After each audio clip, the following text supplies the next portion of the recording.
Assalamualaikum warahmatullahi wabarakatuh. Perkenalkan, nama saya Dea Ayurianti dengan NIM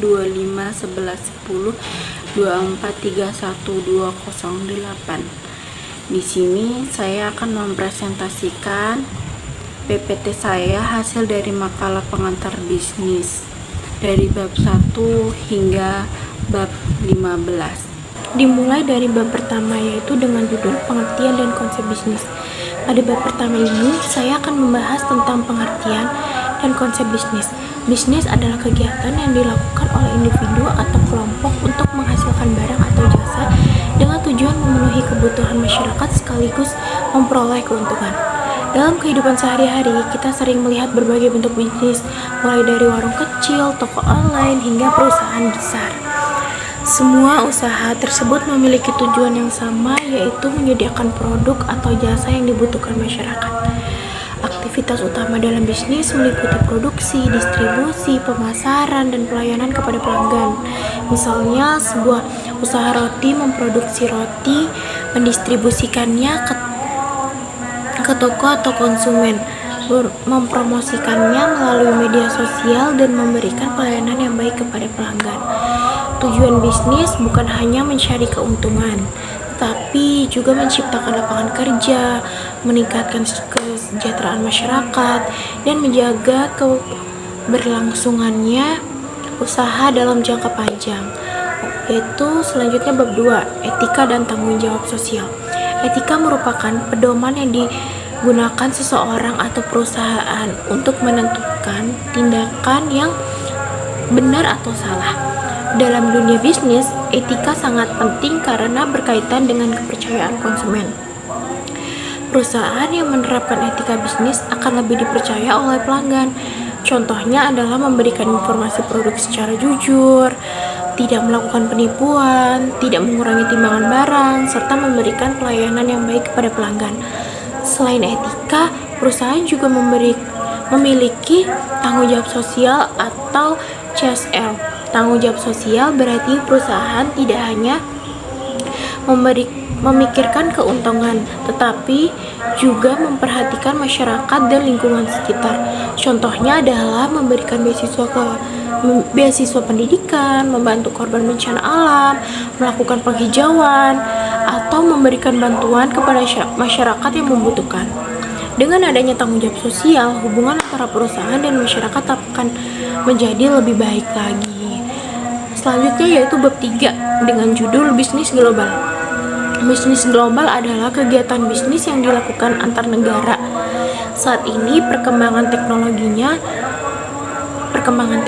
dan internet membuat bisnis global semakin mudah dilakukan. Contohnya adalah produk Samsung dari Korea Selatan yang dijual ke Indonesia, atau kopi Indonesia yang diekspor ke Amerika dan Eropa. Melalui bisnis global, perusahaan dapat memperluas pasar dan meningkatkan keuntungan. Namun, bisnis global juga memiliki tantangan. Setiap negara memiliki budaya, bahasa, peraturan, dan kebiasaan yang berbeda-beda. Oleh karena itu, perusahaan harus mampu memahami karakteristik negara tujuan agar produknya dapat diterima oleh masyarakat. Bisnis global memberikan dampak positif, peningkatan investasi, transfer teknologi, dan pertumbuhan ekonomi. Namun, perusahaan juga harus siap menghadapi persaingan yang lebih luas lagi. Oke, selanjutnya yaitu bab 4, kepemilikan bisnis. Setiap usaha memiliki bentuk kepemilikan yang berbeda-beda. Secara umum, terdapat dua bentuk, yaitu bisnis non-korporasi dan korporasi. Bisnis non-korporasi meliputi usaha perseorangan, firma, dan CV. Oke, contohnya adalah warung sembako yang memiliki satu orang atau usaha keluarga yang dijalankan bersama. Sedangkan bisnis korporasi merupakan badan usaha yang memiliki status hukum tersendiri seperti PT dan korporasi. Oke. Contohnya adalah perusahaan besar seperti perusahaan perbankan atau manufaktur. Pemilihan bentuk usaha sangat penting karena berkaitan dengan modal, tanggung jawab hukum, atau pembagian keuntungan serta risiko yang akan ditanggung pemilik usaha. Selanjutnya, bab 5 yaitu entrepreneurship business plan. Kewirausahaan adalah kemampuan seseorang untuk menciptakan dan mengembangkan usaha melalui kreativitas dan inovasi.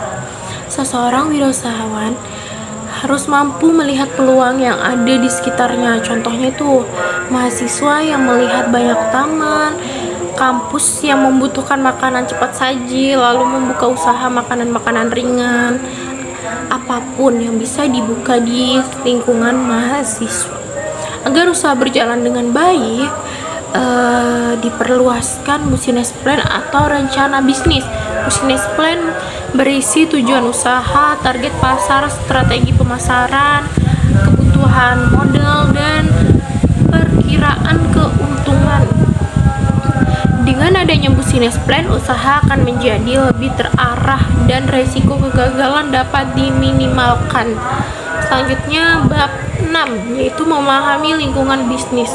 Lingkungan bisnis adalah segala faktor yang mempengaruhi kegiatan perusahaan yang baik dari dalam maupun dari luar perusahaan. Lingkungan bisnis terdiri dari faktor ekonomi, politik, hukum, sosial, budaya, dan teknologi. Misalnya ketika harga bahan bakar naik, biaya distribusi juga meningkatkan sehingga harga produk ikut naik. Perkembangan teknologi juga mempengaruhi bisnis.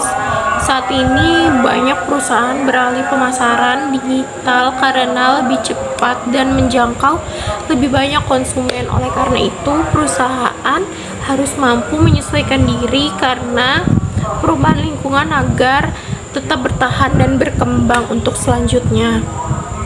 Selanjutnya, manajemen bisnis. Manajemen adalah proses mengatur sumber daya yang dimiliki perusahaan agar tujuan dapat tercapai secara efektif dan efisien.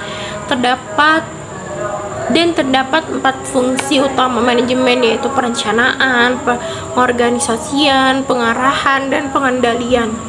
Sebagai contohnya, yaitu seorang pemilik usaha kuliner yang membuat target penjualan bulanan, kemudian ia membagi tugas kepada karyawan, memberikan arahan kerja, dan melakukan evaluasi terhadap hasil penjualan. Tanpa manajemen yang baik, kegiatan bisnis akan sulit berjalan dengan teratur dan tujuan perusahaan sulit dicapai untuk kedepannya. Selanjutnya yaitu manajemen sumber daya manusia. Sumber daya manusia merupakan aset terpenting dalam perusahaan. Keberhasilan perusahaan sangat dipengaruhi oleh kualitas karyawannya. Manajemen sumber daya manusia mencakup kegiatan rekrutmen, seleksi, pelatihan, pengembangan, dan pemberian kompensasi kepada karyawan. Sebagai contoh, perusahaan memberikan pelatihan kepada karyawan agar mampu menggunakan teknologi terbaru dalam pekerjaan mereka. Dengan sumber daya manusia yang berkualitas, produktivitas perusahaan akan meningkat dan tujuan organisasi dapat tercapai dengan lebih baik. Selanjutnya, faktor-faktor produksi. Produksi adalah kegiatan menghasilkan barang atau jasa yang memiliki nilai guna bagi masyarakat. Selanjutnya, faktor produksi terdiri dari sumber daya alam, tenaga kerja, modal, kewirausahaan, dan informasi. Misalnya dalam usaha pembuatan roti, tepung dan bahan baku merupakan sumber daya alam. Pembuatan roti adalah tenaga kerja. Oven merupakan modal. Pemilik usaha bertindak sebagai wirausahawan, dan resep menjadi informasi yang digunakan dalam proses produksi.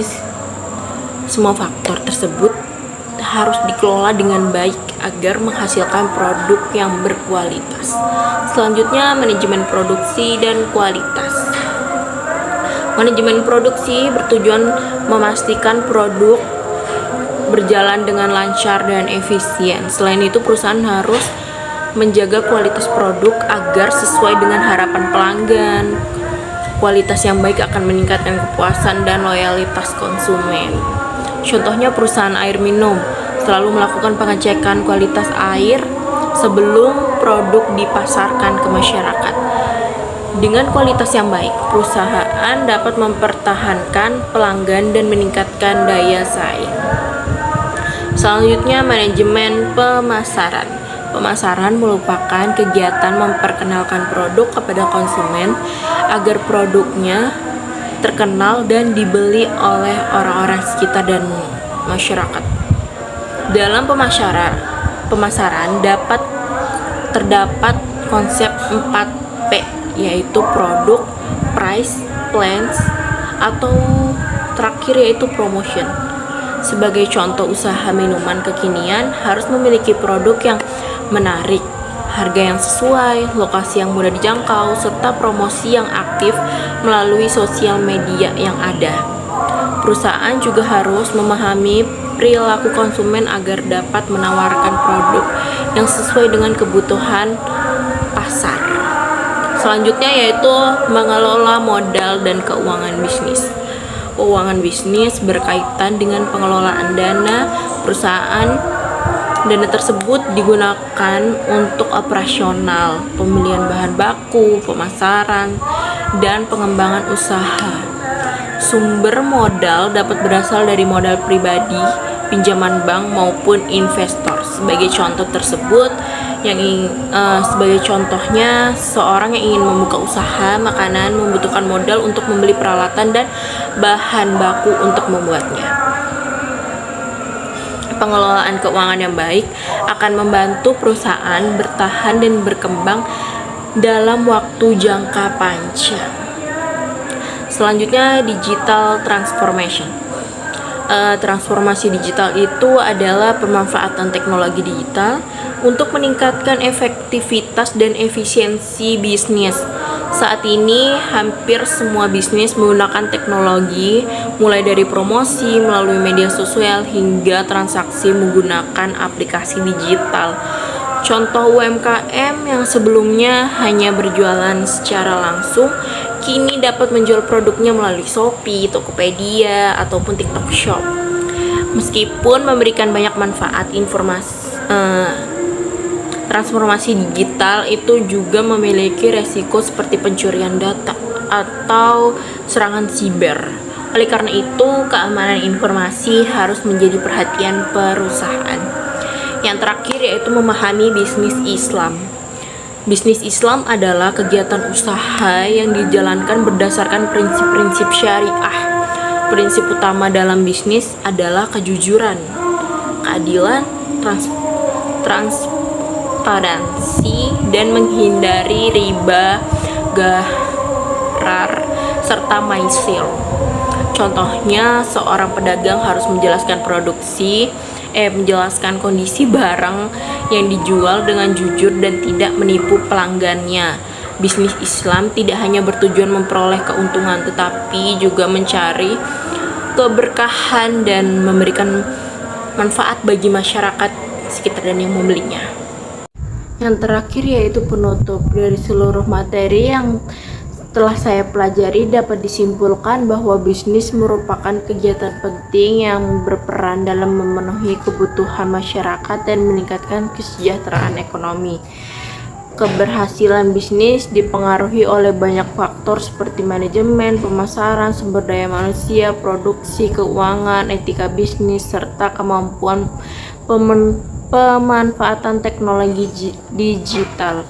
Sebagai mahasiswa, pemahaman tentang pengantar bisnis sangat penting karena dapat menjadi bekal untuk memasuki dunia kerja maupun membangun usaha sendiri di masa depan. Dengan menerapkan ilmu bisnis secara baik, kita dapat menjadi individu yang mampu menciptakan peluang, berinovasi, dan memberikan manfaat bagi masyarakat. Sekian presentasi dari saya. Kurang lebihnya mohon maaf. Wassalamualaikum warahmatullahi wabarakatuh.